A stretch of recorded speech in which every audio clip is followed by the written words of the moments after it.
Shalom, giving all praise and glory unto Yahweh, Ba'ashim Yahushai, Ba'ashim Rakakadash, and double honors unto the elder apostles, elder bishops, and brothers at Great Millstone. A salutation and a shalom to the men that teach the likewise doctrine as well as the hopeful elect. This is your brother Rai Banyamia here to share the lesson. Just to give a quick update on the news, it says the Iranian missiles strike injuring 180 in Israel. Now, since the beginning of this war, there has been a media blackout, right, of printing or showing the truth of these numbers, right, of casualties and the various destructions and stuff, right. A lot of videos that I noticed was AI generated over the last few weeks. You know what I mean? So we have to be wary of careful of the information that is being put out. You know what I mean? I haven't seen some live stream of old news. You know what I mean? Which is crazy.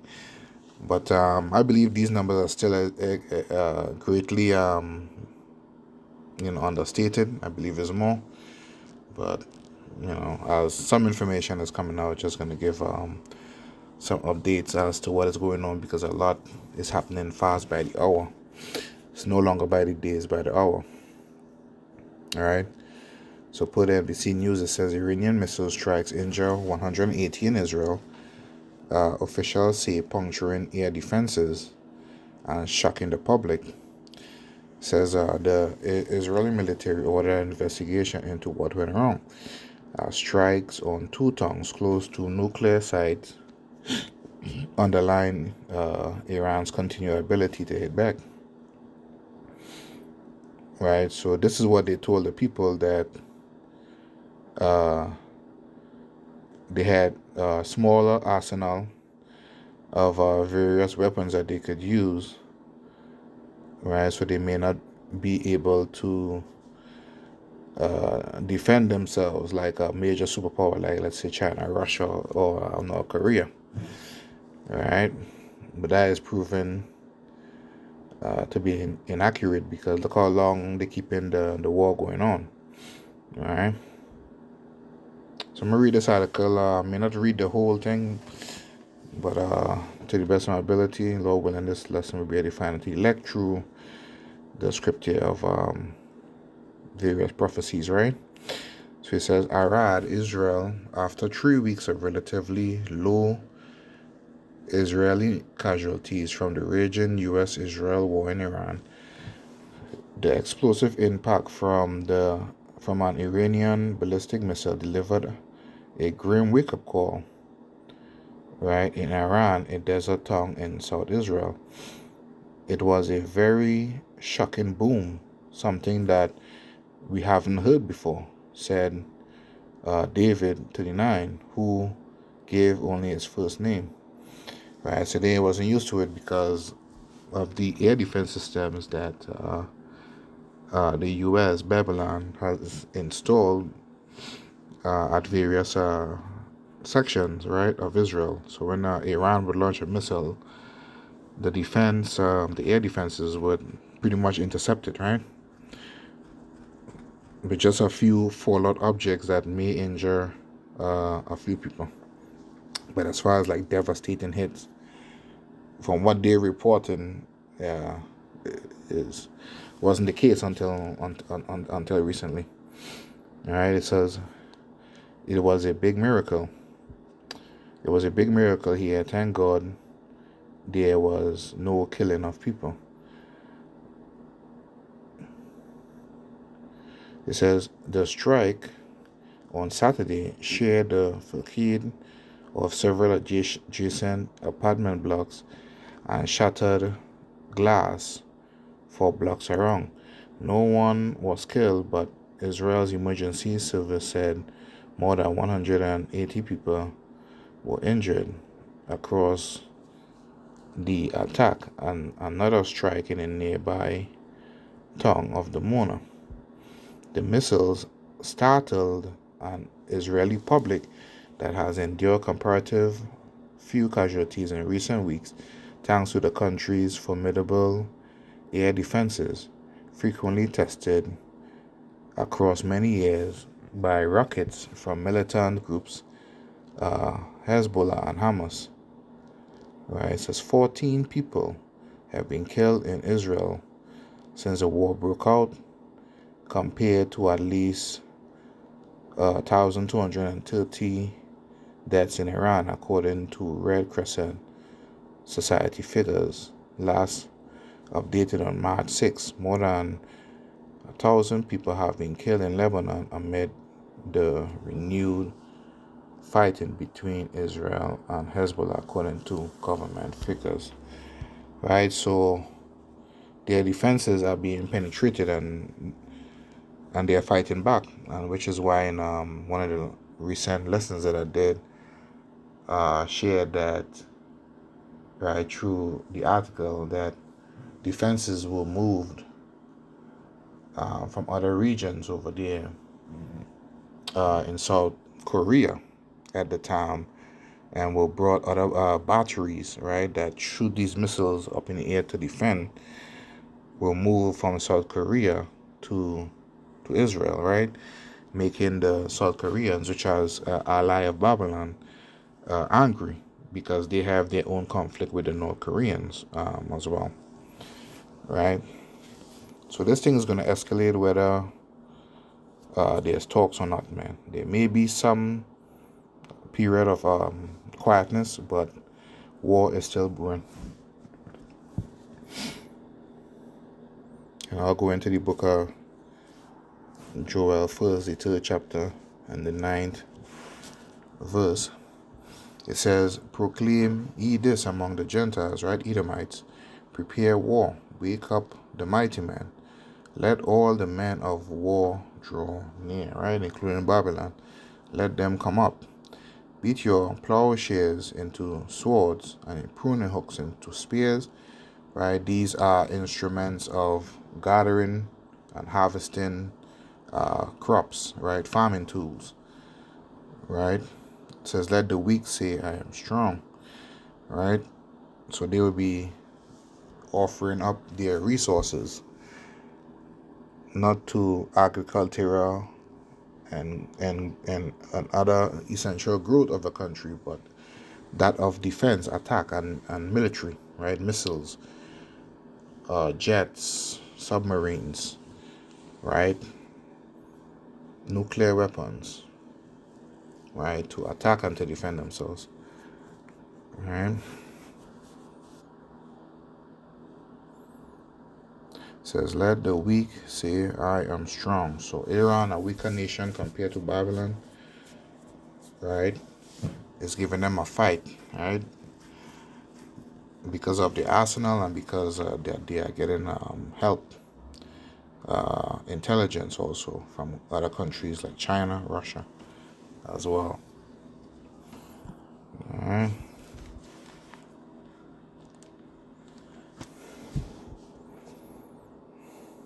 It says, continuing on with the article, it says the latest attack, however, underscores the fallibility of Israel's anti-air capabilities, as well as Iran's continued ability to launch counter strikes despite weeks of strikes on its military sites, right? So they are fighting, all right? It's a constant back and forth. The Israel Defense Force said it would investigate what went wrong after the interception failures. Now, as a recent update as of last night, I saw Trump giving Iran 48 hours, which I believe ended this morning, to open back up the Strait of Hormuz, right? And he said he wouldn't strike them until they to see if their talks would be would go somewhere, would yield some type of productivity. All right, so we just have to wait and see how the day pans out, if they're gonna calm this thing down or not. But according to prophecy, the war is going to continue, because in Zephaniah 3:8, the Most High said he's going to gather the nations in that region, right? And also, remember the scripture says, for when they shall say peace and safety, then sudden destruction cometh. So whatever quietness or peace talks that they're going to have is not going to last. And remember, in several instances where Iran was trying to negotiate or speak with both the U.S. and Israel concerning their missile sites or whatever, they were attacked, right, on several occasions. So that may play a part in the turning that around and doing that to Israel and America. Who knows? You know, maybe we just had to wait and see. All right. It says the Mona, where the second missile hit, is perilously close to Israel's main nuclear reactor and a research site. Iranian state media said the strike targeted the nuclear facility in retaliation, right, for an attack on an Iranian nuclear enrichment site at Natanz, though the IDF has said it was unaware of the operation. Right, yeah, so like the scripture I just quoted, Moses is gathering these different nations, man. So at one point when Trump asked these nations for help, they were reluctant, they were saying no. But as of last night, countries are coming up to offer help, man, because it's prophecy. So and it didn't last long, that period where they said, nah, we ain't gonna partake in your foolery, man, you know what I'm saying? But now changing their step. Why? Because it's the will of the Most High. Man's comings and goings is of Yahweh Hashem Yahushai. How can a man understand his own way? Alright, and this is Zephaniah chapter 3 and verse 8 that I quoted before. It says, therefore, ye wait upon me, saith Yahweh, until the day that I rise up to the prey, right? Our enemies, the Edomites, for my determination, right? His will is his desire is to gather the nations, that I may assemble the kingdoms to pour upon my indignation, right? His wrath and his anger, even all my fierce anger, for all the earth shall be devoured with the fire of my jealousy, right? Because of what they had done to us.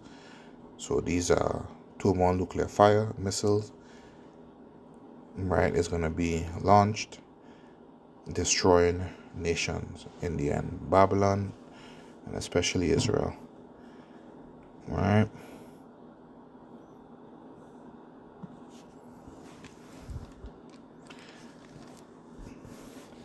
Going back to the article, I don't think it's too long, but I'll stop at some point.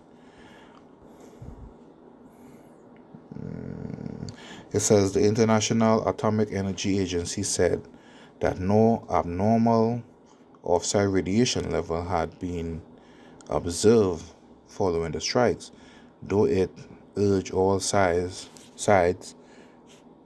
to exercise restraint near nuclear sites. So right now they are attacking the various water and energy centers, but it looked like it escalated a little bit, getting close to the nuclear sites. So this thing is going to continue on, man, regardless of whatever peace talks or negotiation talks that they say is going to happen. It says the IDF intercepted several other Iranian projectiles on Sunday, right? But the fallen debris from at least 7 interceptions caused as many as 15 injuries in Tel Aviv, officials said. Alright. So I'll end it there. One of the reasons why Iran is attacking the way they did, and they took the stance that they did, right, is because of that old prophecy that the angel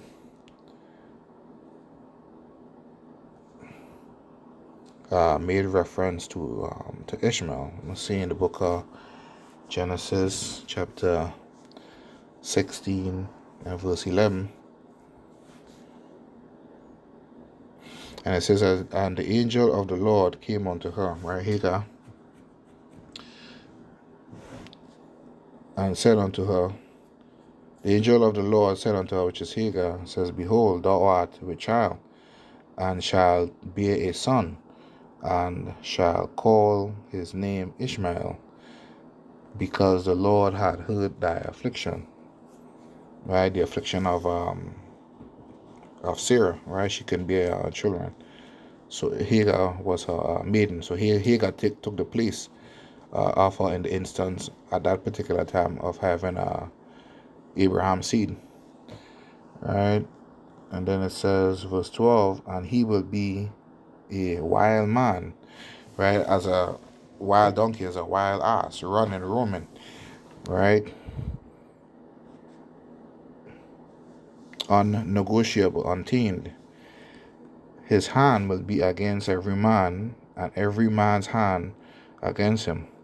And he shall dwell in the presence of all his brethren, right? So the significance of Ishmael's character is a life of constant conflict, like what you're seeing now.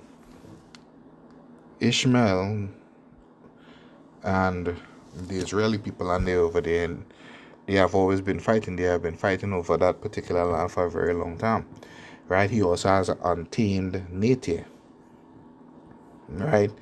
You know, as a wild donkey of a man, right? And they're fighting vigorously. They said no more talking anymore, right? So they are a warlike kind of people, right? You know, always at odds with his brothers. When I say brothers, i.e. neighbors or relatives, or in this case, neighboring countries, the UAE, Saudi Arabia, Oman, so on and so forth. When you look at the map, all these other countries across the Strait of Hormuz from Iran, they are neighboring countries, right? They're brothers or relatives, right? Neighboring countries. So this thing is going to continue and is going to escalate, right? So more surprises from Iran is gonna take place, because you know people, they don't know history and they don't know or understand what's going on, right? The prophecies of this Bible. So when they see the U.S. goes in there with all their might, they think that you know they're gonna win. But starting with the prophets, you know, apostles and elders of Great Millstone, right, whom we have entered into their labors that have taught us, and we have learned from, you know, also from the brothers of Great Millstone, right, that knows what is going on and where this thing is leading. So keep your eyes open, right? Though things may be quiet, don't go back out there in the world, man, because you're going to be caught in a snare like a thief in the night, right? So keep your eyes open. Lord, in this quick update was edifying unto the body. Until you next time, shalom.